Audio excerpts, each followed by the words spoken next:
Am I the a-hole for not congratulating my sister-in-law on her planned pregnancy and telling her she's making a mistake instead? My brother works as a car rental agent and his salary is not livable at all. His wife is a stay-at-home mom for their 4-year-old, so he's the sole provider. And he's been receiving a fixed sum from both my mom and other sister to keep things afloat. I also helped a few times when I could. Some time ago, my sister-in-law told me she wanted another child because she didn't want their son to be an only child and asked me what I think. I advised her against it and told her to either wait till my brother gets promoted or till she gets a job. I told her it would be realistically impossible to provide for another child when you're barely coasting by, and that she was still young, 27-year-old. I also told my brother the same thing. About 3 weeks ago, my brother calls me all happy and tells me his wife is pregnant. I told him, great, I wish her good luck, and soon hang up. I never called sister-in-law to congratulate her, nor went over to their place for the baby shower. Just told them I was busy. Yesterday, we had dinner at our parents' house and I inevitably met my sister-in-law. She told me, I'm pregnant, with an excited tone. I told her, yeah, I know. That's great. I wish her good luck. She then said, so that's it? I asked her what she meant and she said, aren't you happy for us? I told her my feelings are irrelevant here and their decision is up to them. She told me of course they matter and begged me to please honestly tell her what I think. So, I told her I frankly think you're making a mistake, and this innocent child is going to suffer the consequences of your selfishness. You are not ready to care for another little life when you can't even pay your bills. How long do you think my mom and sister are gonna support you? She interrupted me and said, what the hell? That's none of your freaking business. I only asked you out of politeness, but you really didn't hold back at all. I told her, you're the one who told me to be honest. She said, I told you to be honest with me, not be a douche. She then called me an a-hole and went off to complain to my brother. I didn't want to entangle with them and just grabbed my purse and left. Sometime later, my mom calls me fuming and tells me I had no right to make any comment whatsoever. She said I should have congratulated them properly and left it at that. That, even if she was the one who asked for my opinion, I should have known better than to hurt her with those words. I also think my words might have been pretty hurtful and I went too far. Am I the a-hole? Now for the top comments. This might be unpopular later, but not the a-hole. Maybe you should have been kinder or phrased it better. I don't know, because I don't know what you said, but she shouldn't be sheltered from the truth when she literally asked for it. We can go through life expecting family to cater to our feelings, but then their advice and opinions really mean nothing. Who wants to surround themselves with yes men saying whatever they want to hear? Personally, I value my dad's opinion more than others because I know he will be honest and call me out. She asked for your opinion, got mad when you gave it. Full stop. You are not the a-hole. Not only ask, but had previously heard OP's opinion/advice, then sought OP out and pressed the issue, as if to get validation for herself. What was she expecting here? Not the a-hole. You would have been if you had mentioned it when you first got a call giving you the news. But you didn't until she cornered you and told you to be honest. So you were. That's what I found interesting too. That she already knew OP's opinion, yet pushed her to give it again.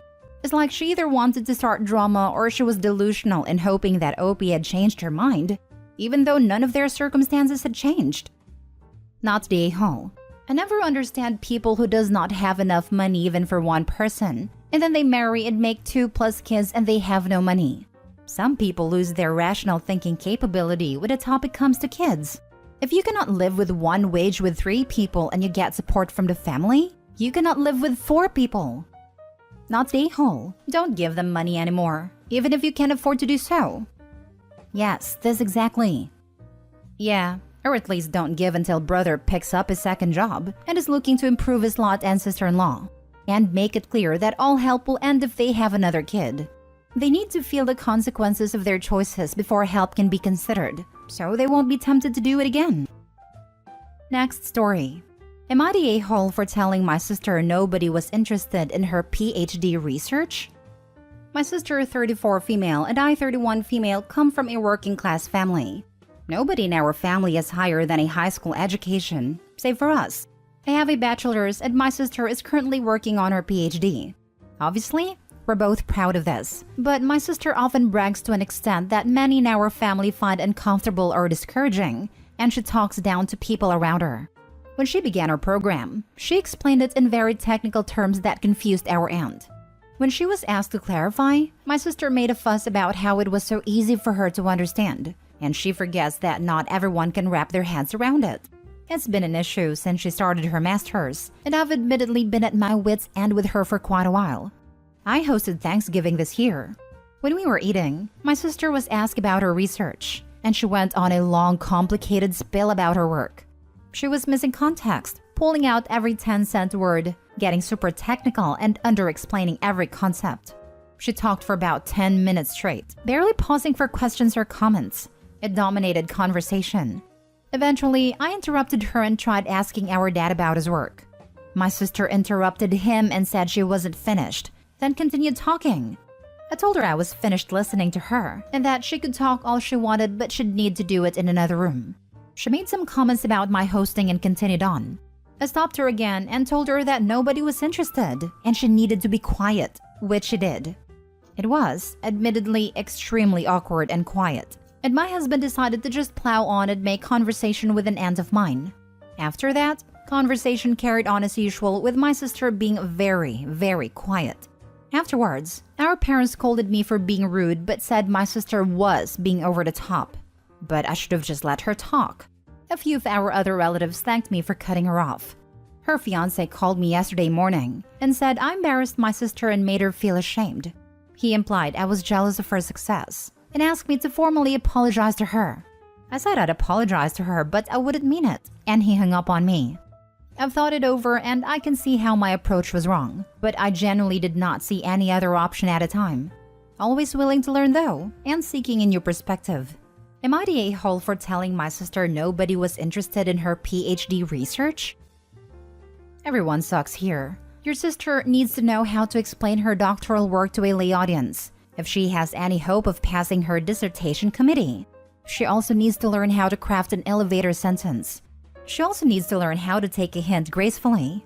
You, on the other hand, need to stop being jealous of her success. Conscious of it or not, jealousy and resentment oozes out of this entire post. Regardless of how long she droned on and how rude it was for her to stop you from talking with your dad, the general core of this post isn't really centered on that, but your overall worldview on her academic career. Also, I hope the sister continued to brag about her PhD research, so other girls know that they can also get a PhD. Females should not be shy about their achievements.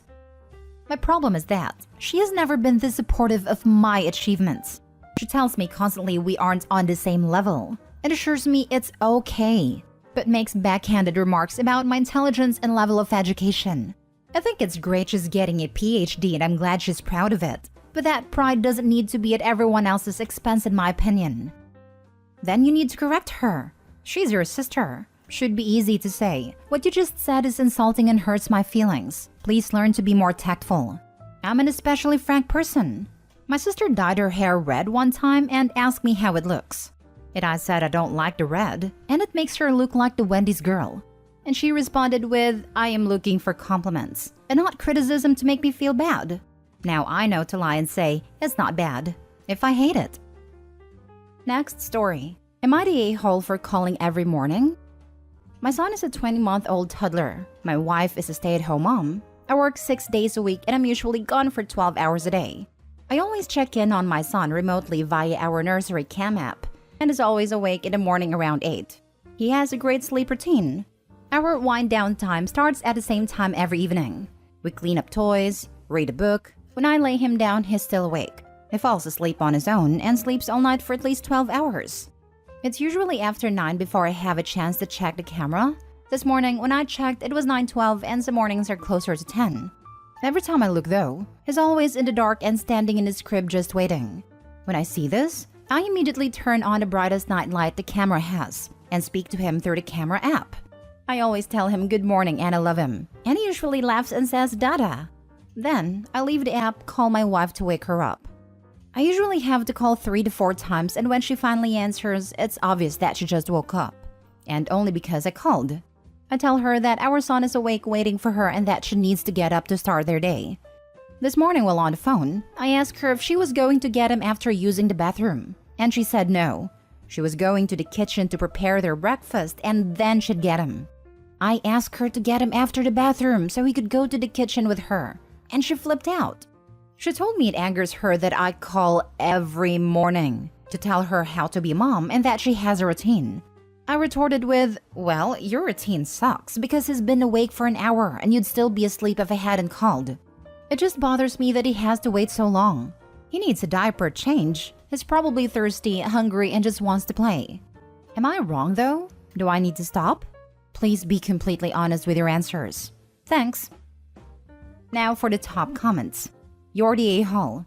I cannot imagine being a micromanaged mom like that. Remotely. Wow. Is your son crying? No? Then it's fine. If he's uncomfortable, he will call for his mom. The kid is not going to cry if it's been normalized that he needs to wait in his crib for 1 to 2 hours. Not the a-hole. Totally agree with this. 1 to 2 hour wait is just sad. I hated reading this post. Your wife is a negligent mother. It is sad. Not the a-hole. She sounds lazy. Or like she has postpartum. You're the a-hole. Firstly, let's start with the fact that your kid is now into toddler range as opposed to infant. Your kid can manage a few moments alone in their crib and will still cry if they need any worthwhile attention. Secondly, let's say she took the toddler with her while preparing the food. Your kid is now learning escape methods. Getting into crap, cause mischief stage. Let her get the food ready first. Thirdly, best intentions aside, if my husband was micromanaging my mothering, I'd blow a gasket from stress alone. Moms need what sanity remains to us, especially before entertaining a toddler for hours.